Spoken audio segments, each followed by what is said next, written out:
quick announcement. This is the first episode that I wrote and then recorded about the same time, that I didn't go back and record way after the fact.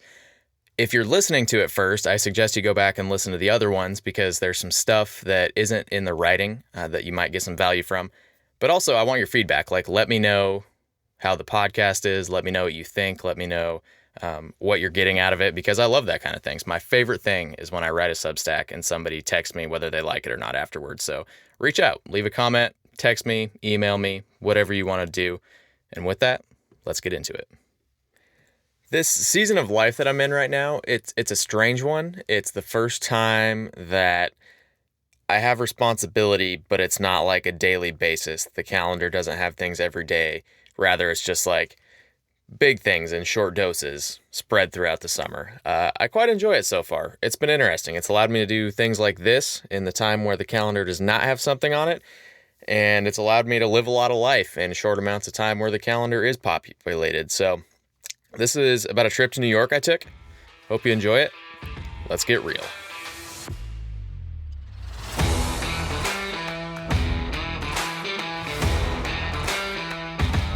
Since April 1st, I've visited Missouri, Nebraska 3 times, Arkansas, Peru, Oregon, New York, and Connecticut.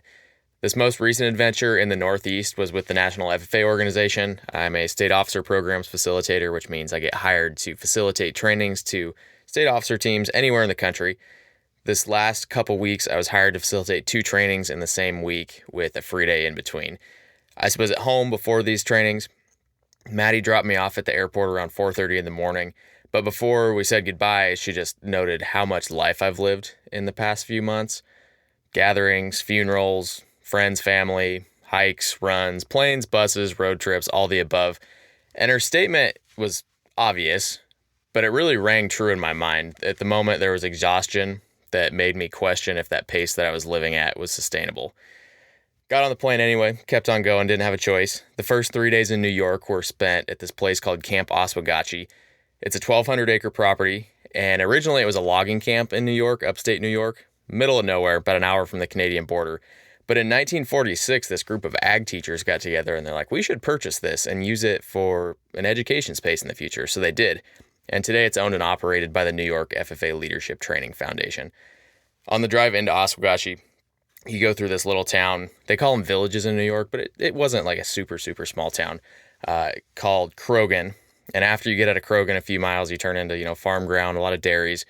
And then service disappears about 10 miles away from Camp Oswegatchie.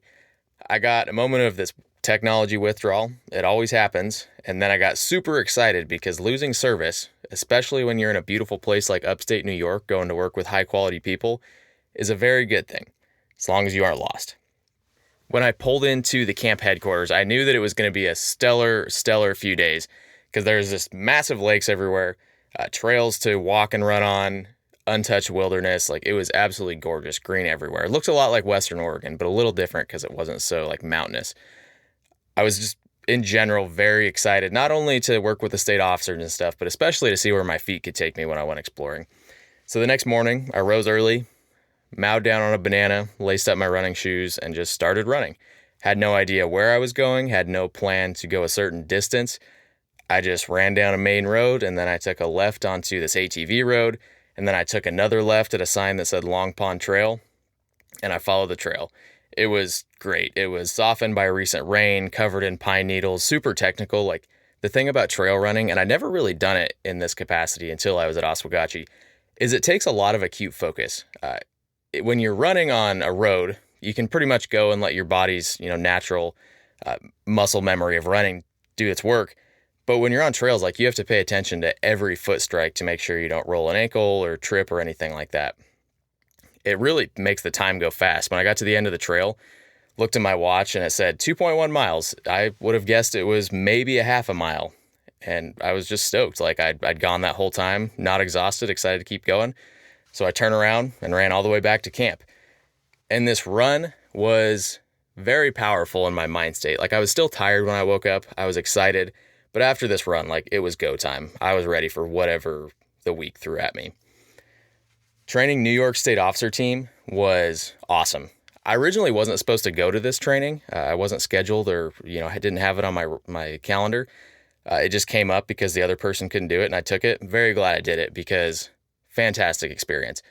Oswegatchie had us in this state of focus. We were in a meeting room with windows all the way around, so it just showed this panoramic view of the lake and the rain. Absolutely gorgeous. The remoteness of the environment was just a perfect place to focus, not only for the officers on what they were learning, but also for me on what I was teaching. We got to know each other in our free time around dining tables and campfires. We all had a very big variety of backgrounds, obviously coming from the Northeast. You're going to have a very different background than somebody on the West Coast, so I was eager to learn about it. One officer in particular had a very unique background for someone in her position. Her name was Melissa. She grew up in Queens, as in like the borough of New York City. And her high school was pretty interesting. It specialized in career technical education, which is like teaching students career skills and giving them certifications rather than just straight up a general high school diploma. So within that, agriculture education and FFA was one of the many programs at John Bound High School that students could choose from, and she chose it. There's this really stark contrast between my upbringing in rural Fort Rock, Oregon, and Melissa's upbringing in Queens, New York, and it really piqued my interest, so I asked her a million questions whether she really wanted to answer them or not. What struck me most is the things that she told me about New York City, because at home, New York City has this big reputation of being a massive, dirty, gross city. News about New York City on the West Coast is typically about crime, homelessness, or an event that's really bad that doesn't happen very often. So I told my friends in the past, I was like, I would like to visit New York City once, just to see it, and never again, because I thought of it as this terrible reputation. But Melissa's description of the city started to change that a little bit, because she talked about her home like a human being, like any human being would talk about their home. And when she talked about it, I realized that the only place that I'd really learned about New York City was either through a teleprompter being read by somebody on TV, an edited news article, or textbooks, where the only resources were heavily edited and heavily turned into something that was produced. Instead, she talked about the food, the people, the lifestyle, and how people just, made their lives, how they were humans in this massive city with a reputation. I was really interested because as someone who finds comfort in natural silence, like she told me that natural silence that I love makes her super uncomfortable because the city had accustomed her to always have background noise. She mentioned the stereotypical dangers, things like being followed, the crime, all of that not so great part of the city were just parts of life that people learn to navigate, like anywhere else, just like tornadoes in Oklahoma. Melissa's stories that she told me, they were really like fuel for this other adventure. I had a few days in between New York's training and Connecticut's training, and Miss T, New York's FFA executive secretary, she could see the wheels turning in my head when I was hearing these stories, and without asking, she just explained to me like the cheapest way to get a train ticket, get a car, and go to the city. We finished training on a Tuesday night, sat around a fire all that night talking about the city, New York, family, all the above. And on Wednesday morning, I woke up, took my laptop to breakfast, and said, "Hey, Miss T, you want to show me how to buy a train ticket?" So she did. She helped me book a train ticket, helped me find a hotel near Times Square, and that was that. I had a plan. But before I left Oswegatchie, there was one final thing to do. New York State FFA advisor the night before, a full-time resident of Oswegatchie, had told me how to run the circumference of Long Pond. I had just run like one down, up and down one side of it. She explained how I could run all the way around it. She did warn me, like she said, it's pretty easy to get lost because the trails are small. When you go from a big road to a little foot trail, it's kind of easy to miss. But I was up for the challenge. I said, you know what, I can figure it out. So when I went out the next morning, set out for a 4-mile run by her estimates, quickly turned into a 6-mile run because I missed the turn, but I wasn't upset at all. My friend and marathon coach, Betsy, she said those were bonus miles. And I couldn't have agreed more because weaving through the greenery, dodging rocks, all of it just had me in this flow state.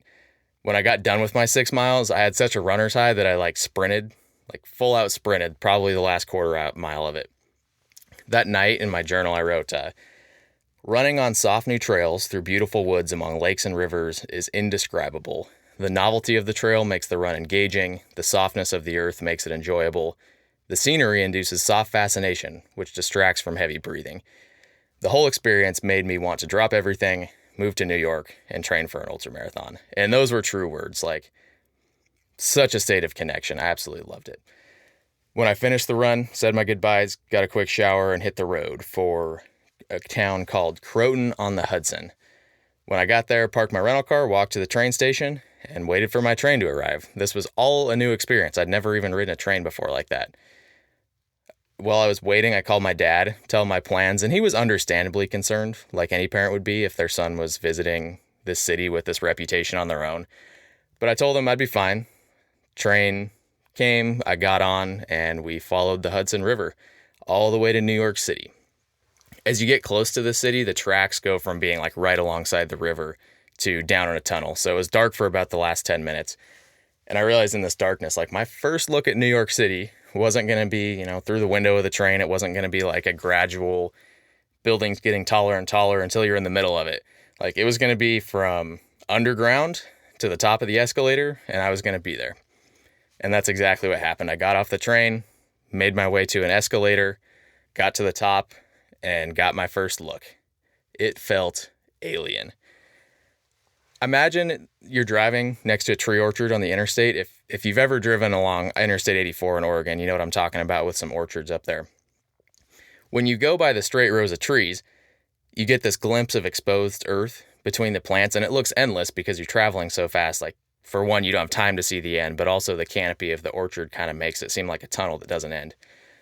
Walking through New York City is pretty similar, except the trees are buildings that reach hundreds of feet into the sky, and the exposed earth is not exposed, it's covered in concrete. The city's this perfect grid where buildings and streets seem never ending because they just go on for miles and miles and miles, farther than you can see with your naked eye. I walked towards my hotel in Times Square, which is one of the busiest places in the city, if not the busiest, on a night. Navigating the sidewalk required a lot of, not throwing elbows, but just squeezing between people, walking around street performers, crowds watching them. The street, when I got there to Times Square, just roared with chatter like a crowded concert venue. It was pretty impressive. And if you think of Times Square, you probably think of, a square, like one contained area with screens and stuff, but it was more like a street that looked like you were walking through a movie because there were these screens like dozens and dozens of feet tall and wide, advertising everything from movies, celebrities, to video games, to pretty much any product. Eventually, I made it to the hotel through the crowd, checked in, and went to my room, which was just this tiny little place with no exterior windows, and the only noise that was audible came from the vent in the ceiling.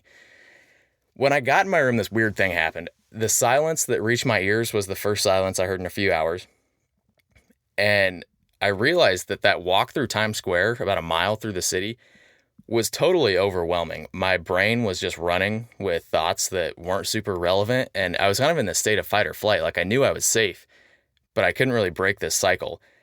And what I came to realize is that like the dichotomy of Oswegatchie and then New York City in the same day was really unpleasant. And all I wanted to do was sleep, but I couldn't because my brain was racing so fast.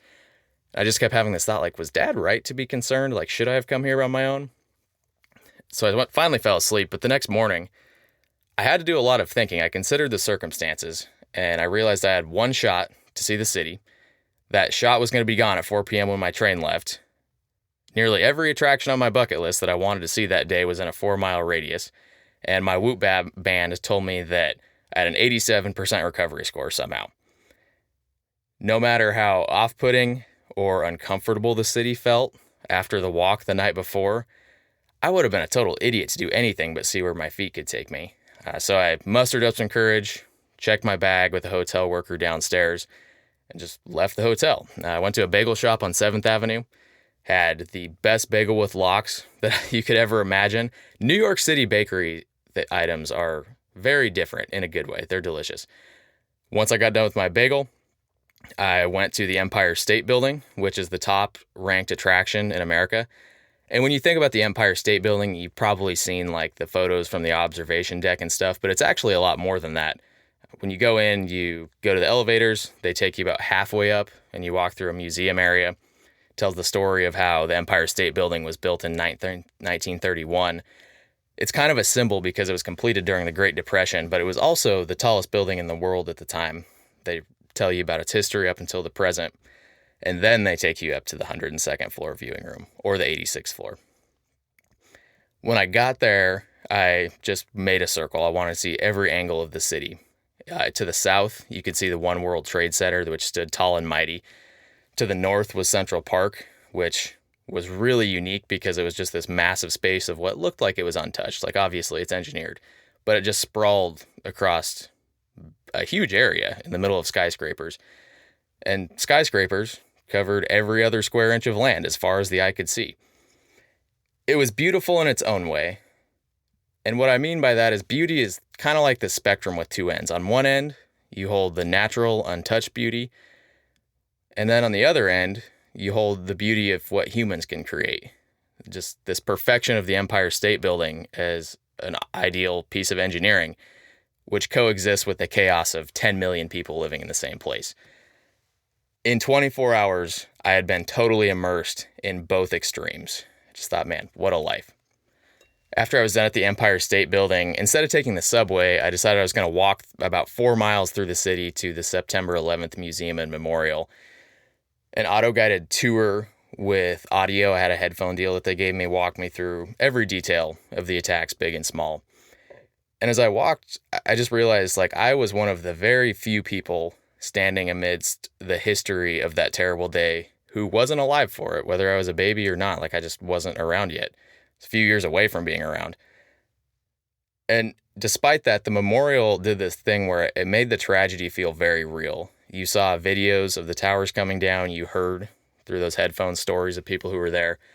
And I just couldn't imagine what it must have been like for the people who were there on that day, not only in the towers, but just around the city. The rest of the day after the museum was spent just kind of stumbling around, finding places to see that I didn't even expect. I saw the Flatiron Building, which is the building in John Wick, the famous hotel. Saw Wall Street's Bowl, New York Stock Exchange, Radio City Music Hall. Had lunch, had a bacon, egg, and cheese, classic New York bagel, and a slice of New York pizza. I did a handstand in Central Park. Didn't really have any purpose, just wanted to do it. And then before I went back to the train station to leave New York City, I bought a chocolate chip cookie. On the train ride out of the city, it occurred to me that all day, the whole time I was there, pretty much even the night before, really, I hadn't had a conversation. The last real conversation I had with somebody was with my dad on the phone. And that isn't even like a real in-person, face-to-face interaction. At the 9/11 museum, there's a security worker who joked about my huge state officer belt buckle. But while I was there, everybody was just so wrapped up in their day in the city that they weren't into chatting. It was this monumental day that was surrounded by millions of people, but I shared it with nobody, and it was super lonely. The next night I read this book that I bought at the Empire State Building. It's called Here is New York, and it's by E.B. White. I'm sure you know what Charlotte's Web is. He's the guy who wrote it. This is the first sentence of the book. On any person who desires such queer prizes, New York will bestow the gift of loneliness and the gift of privacy. I connected with that sentence a lot at this core level because my day in New York City, it's always going to hold a unique place in my memory just because it was so spontaneous and I saw so much. I saw the beauty of human creation at its peak. I had some of the most delicious baked goods on the planet. I walked on the grounds of tragedy. But even though I was surrounded by 8 million people or more, I was lonely. This fast, arguably unsustainable pace of the last 3 months that I've been living has been exhausting, but at the same time, it's been invaluable. Training state officer teams has been very gratifying. Training my body has been super rewarding. Being exposed to new environments has changed my worldview. I went to my ag teacher's funeral, and it was this dark yet beautiful reminder of human connection. And then New York was this bizarre reminder of loneliness that I didn't expect. So, what's the takeaway? I think if a picture paints 1,000 words, an experience is like all the books ever written in the history of humanity. And I think my lesson in all of this is taking as many of them as you can, because when the train leaves, who knows if it's ever coming back.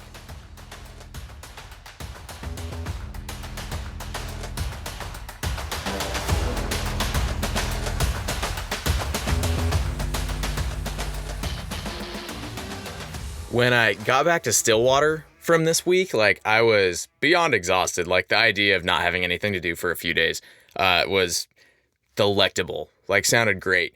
But even though I was tired, like physically and mentally, just like, my cup was completely full, I felt really grateful. And I was also just kind of energized. I was like, man, life is so fun if you make it fun.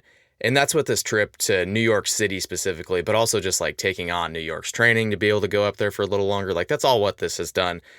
It's taught me to not judge a book by its cover. Both of these experiences were not at all what I expected. But it also taught me to know that like my decisions have a big, big impact on the way I experience things and also the way I perceive things. It was great. Like this last 3 months has been busy, starting to slow down a little bit, but I would not trade it for the world. So I would highly recommend living life at a fast pace like this if you can for at least a little bit. Totally, totally worth it. My goal with this podcast is not to tell you why you should get better in your life, why you should do things that make you a better person. Rather, I want to make you feel like you want to get better at the things you do and the person you are. And I hope this episode's done that a little bit. With that, thank you for listening. I'll catch you in the next one. Let's get real.